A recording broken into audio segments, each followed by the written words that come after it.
Hey, Shalom, Shalom. Shalom. So, Want to start off our course, giving our honor, praises, and glory unto Yahweh, Yahweh, Bahashim, Yahweh, Yahushai, Bahashim, Bahashim, HaKadosh.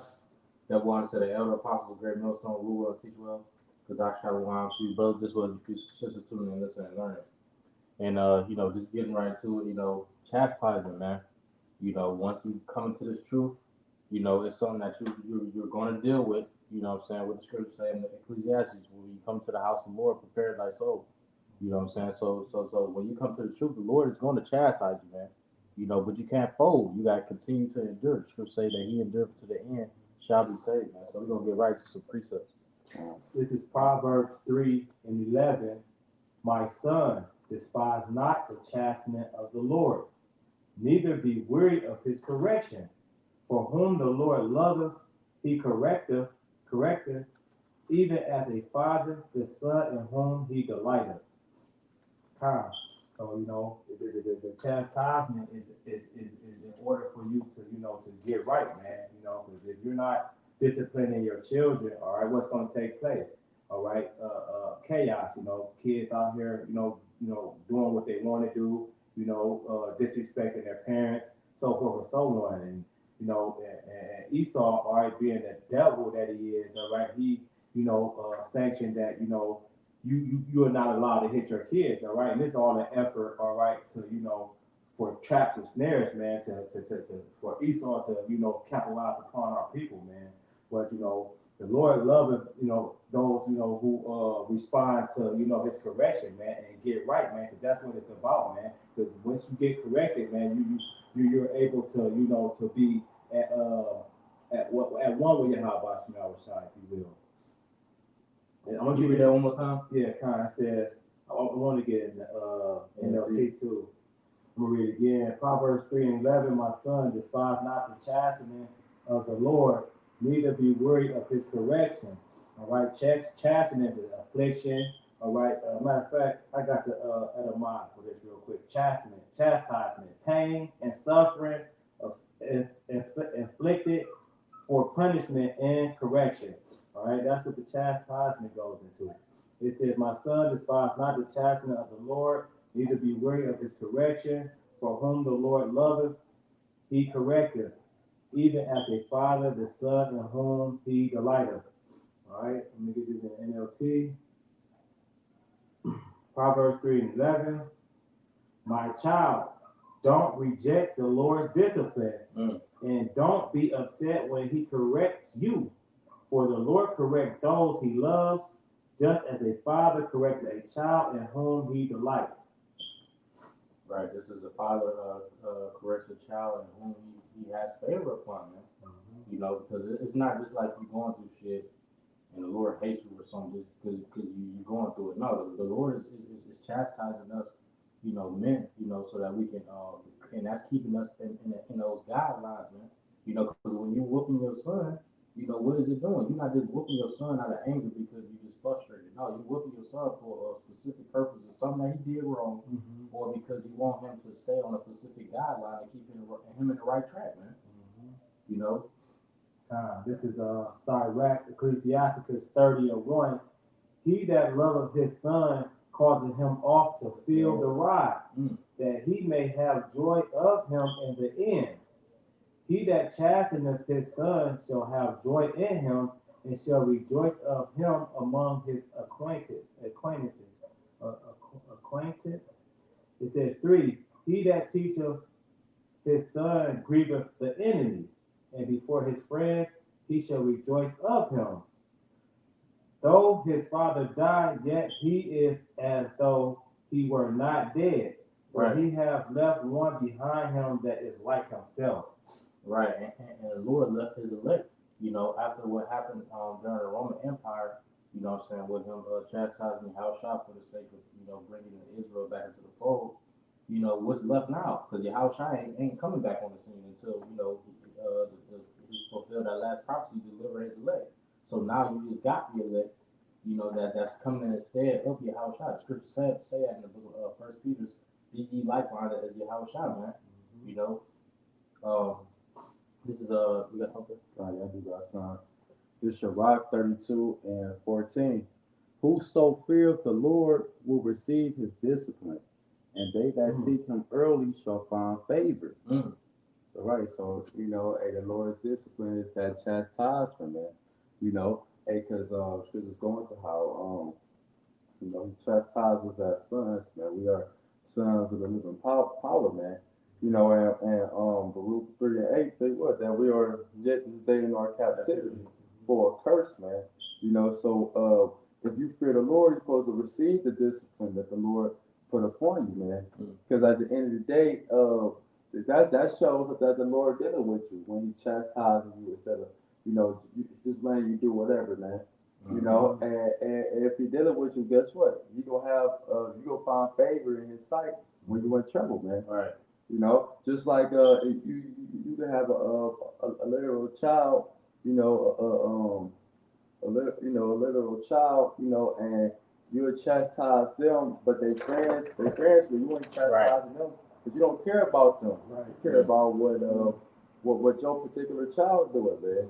And when some shit happens, well, you gonna protect your child. You're not gonna protect everybody else.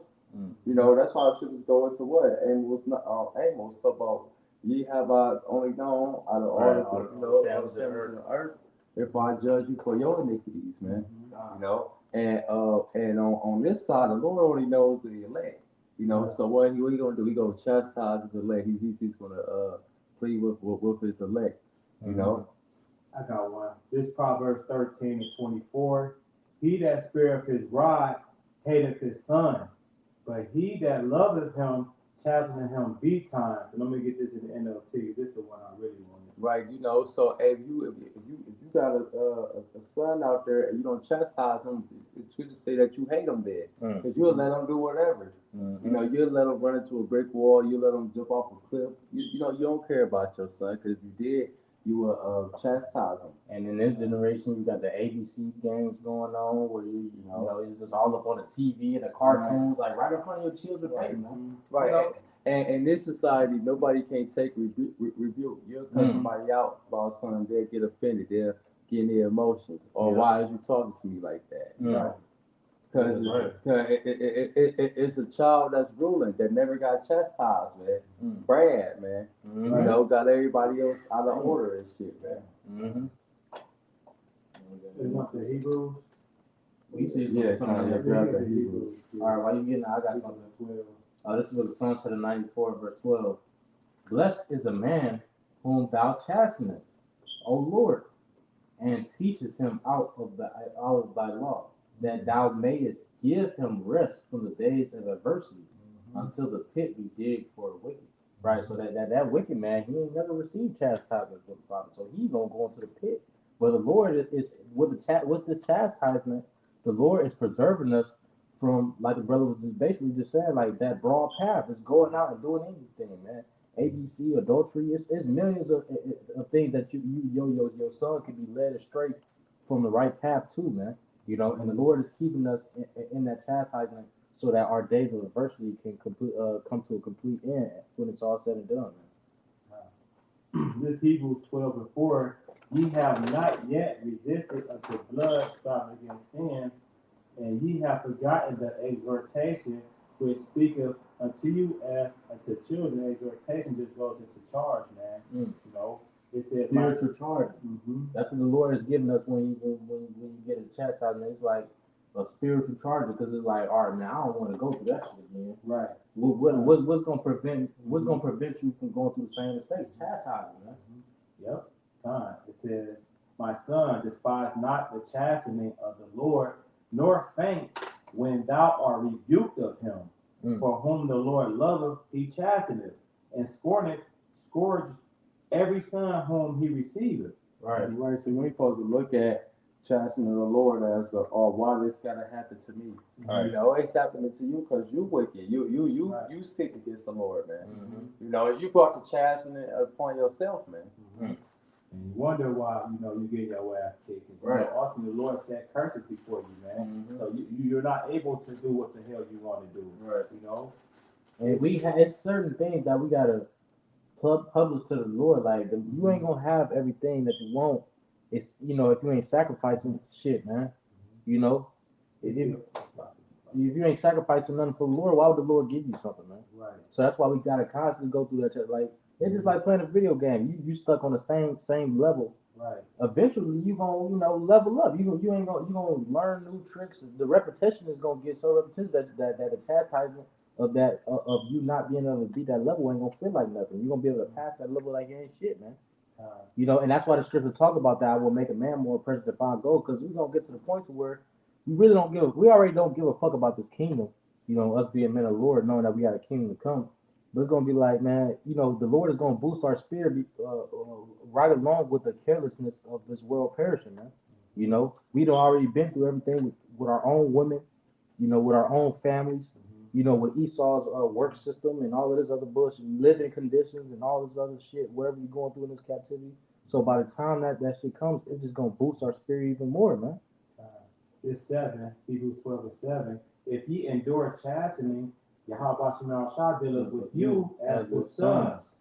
For what son is he whom the Father chasteneth not? Right, and for the Most High to deal with you as a son, that's an honor, man. That's a beautiful thing, man. That's not a light matter, man. Right. He basically dealing with you firsthand more than any person on the earth, any other body on the earth.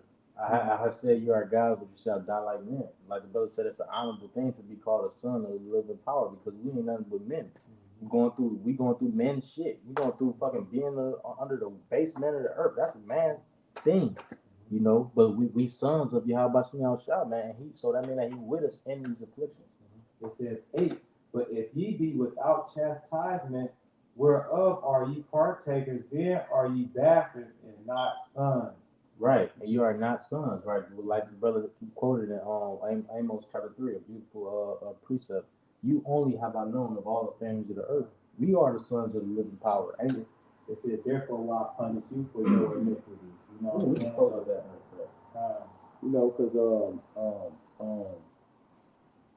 You basically a reprobate if the Lord ain't chastising you. He just let you commit wickedness, so he just could just give you the ultimate ass whooping, and that's throw your ass in the lake of fire, man. And that just showing that the Lord just ain't care about you anyway. Read the next verse on that though. It says, furthermore, we have had fathers of our flesh which corrected us, and we gave them reverence. Right. Shall we Right, not? so you got physical fathers, that probably that chastise you according to their way how they wanted you to be, and you gave them reverence, you honored them. Keep going. But ultimately, that shows you the chain of command. Your offspring, how they gonna come up. You know what I mean? It's gonna be in that same that line, man. You know what I'm saying? And that's how Hashem Shah wanted to be, man. You know what I'm saying? It says, shall we not much rather be in subjection unto the Father of spirits and live? For they verily for a few days chastening us after their own pleasure. So if you reverence your physical fathers or father figures that chastise you, how much more for the Lord? Exactly. The chastisement of the Lord is going to lead to everlasting life, salvation. It says, but he for our profit, that we might be partakers of his holiness. Meaning, that holiness going to be a set apart, man. We was called to do this work of Yahweh, right. And not be like these other nations. Why? Because all these other nations eating abominable food, being part of the LGBTQ, just being a part of this beast system, man. And that's why, the Lord is correcting us in due time so we can get the glory, man. So we can get those new bodies, man, and put, and get the kingdom, man, because that's what it's about, man. All right, getting chastised and ultimately changing your ways for the better, man. You want more? You want me to read more? Yeah, read the verse. And say now, no chastening for the present seemeth to be joyous, but grievous. Right, at the moment it don't feel joyous when you're going through the chastisement, It's like after you whoop your son ass, he might turn and look at you like you mad or something like that. But after a while, when he get older, he gonna realize he was setting him up for it, you know what I'm saying, which is a beautiful thing, you know what I'm saying. He's gonna realize like I was going off, you know, thank you, you know what I'm saying? Right. Because, you know, this word is life, man. All right, doing the things that's pleasing to Yahweh Shem outside, man, he's gonna keep you, man. It says, but it says, nevertheless, afterward it yieldeth the peaceable fruit of righteousness unto them which are exercised thereby. Exactly, right. So that's the point, like you just said. You know, afterwards, and that's when you feel the benefits of the chastisement, man. You know, you receive the fruits of your discipline. You know, that's pretty much it on that. And this is you know, I got something too. This is 1 Peter chapter 4 verse 12. Beloved, think it not strange concerning the fiery trial, which is to try you, as though some strange thing happened unto you. right. So, go ahead. Well, I was gonna say, yeah, it might seem like a strange thing, you know. What the fuck do they keep going through all this shit for, man? You know, but what the scripture say, you know, I'm thinking of Zechariah 5, enter into the house of the thief. The Lord sending them angels down here specifically for your ass. Get your shit right, man. You know. But rejoice in as much as ye are partakers of Hamashiach's sufferings. Right, and we are partaking in the most glorious thing that ever happened on the face of the earth, man. Right. You gotta be proud. You gotta have a sense of pride about yourself with that shit. You know, not shit, but you know, you gotta have a sense of excitement about that, man. We literally gonna go down in history for it, man. Just like your Howard shot. You know, just for partaking in these light afflictions. The scripture say light afflictions, which are just for a moment, man. You know, it's gonna be like a dream when all this shit over, all this shit that we're going through in this hellhole is over, right? That when his glory shall be revealed, ye may be glad also with exceeding joy. You want to rejoice with Yahweh Shem Yahushua. You want to rejoice with Yahushua when he comes back, because if you don't, what's going you can only do one or two things. You either gonna rejoice, or what the scripture saying in Joel, there shall be gnashing of teeth. Right? Laugh now, cry later, or cry now and laugh later, man. Choose one. It say, if ye be reproached for the name of Hamashiach, happy are ye, for the spirit of glory and of the Most High resteth upon you. But on their part he is evil spoken of, but on your part he is glorified. Beautiful. Right. You know, so at the end of the day, we win, man. You know, because we understand that this is just chastisement. Chastisement is not something that just happened for eternity, forever, man. Right. You know, the Lord chastised you to get you right. After he chastised you, he uplift you. Right. You know what I'm saying? Like, let's say you physically chastise one of your children or something, you might buy them some food or some ice cream or a toy or some shit. Boy, now it's like it never happened, you know? Because you see the effort that he put in, you know, what you've been telling me, you know, you be like proud. That's how Yahweh Shem Yahushua look at it, like, all right, now you can receive a blessing, you know, that I already know that what you want, you know what I mean? It's a beautiful thing, man. You know, doing the right thing for Yahweh Shem Yahushua, you'll ultimately get the glory, man. You know? Well, and with that, Lord willing us to edify to Wadi Yahweh, for giving us the spirit of the lesson. We're going to close out by giving our honor, praise, and glory to Yahweh, Bahashem, Yahweh Shai, Bahashem, Kavadah. That one said, Elder Pastor Great Mills on the Quran, Shalom. Shalom.